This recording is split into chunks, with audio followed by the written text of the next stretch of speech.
আজ 22 নভেম্বর আমি রাজা পার্থমিনী চললাম গল্ফ গ্রিন সেন্ট্রাল পার্কে।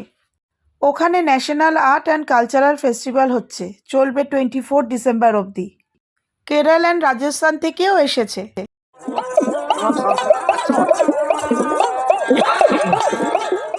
প্রত্যেকটা স্টলেই নজরকাড়া এক্সক্লুসিভ জিনিসপত্র রয়েছে, প্রাইসও অনেক সাধ্যের মধ্যে। হোম ডেকোরের বিভিন্ন আইটেম থেকে শুরু করে নামকরা কলকাতার বুটিকের জিনিসপত্র সব কিছু রয়েছে এই মেলায়।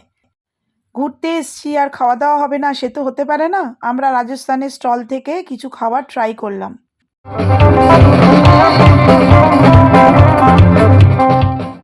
পাশাপাশি চলছে বিভিন্ন ধরনের সাংস্কৃতিক অনুষ্ঠান। খুব সুন্দর মেলাটা, চারিধারে পরিবেশটা এত সুন্দর, না গেলে ঠিক বোঝা যাবে না। কালকেই মেলার শেষ দিন, সবাই ঘুরে আসুন তাড়াতাড়ি।